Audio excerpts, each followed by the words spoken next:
Some years ago, employee monitoring wasn't as popular as it is today.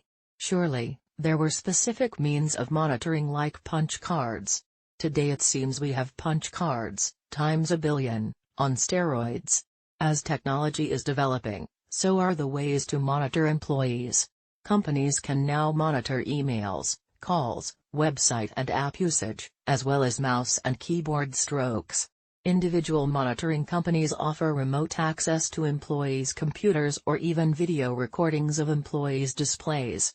On the other hand, privacy concerns have grown in the past couple of years.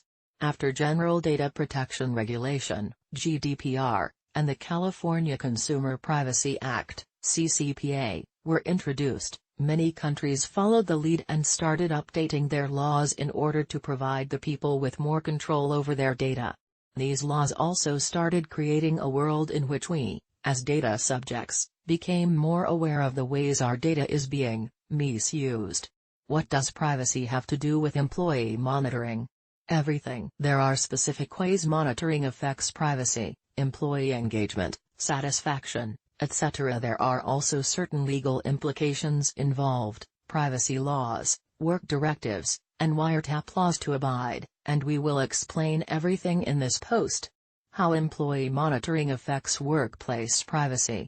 There's no definite answer to this question as it depends on many factors. It depends on how companies introduce employee monitoring systems, as well as which data and how they're collecting. A recent survey found that 64% of employees are concerned their employee data will be misused. Additionally, 52% think employee monitoring can damage trust.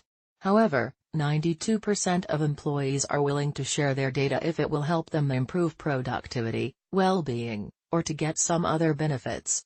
Employees willing to be monitored, especially for a benefit to them, is good news for those employers who are confident they're using workforce data in a very responsible way, which is only 30%. To gain employee trust and lawfully use monitoring systems, employers must give control of that data to employees. Additionally, employees should have more autonomy in making decisions. It's actually very simple. In order to get the data, companies must give the employee something in return. Do's and don'ts of employee monitoring. If you're thinking about introducing an employee monitoring software into your organization, you must consider certain factors. Additionally, there are best practices you should follow to ensure your management and employees are on board.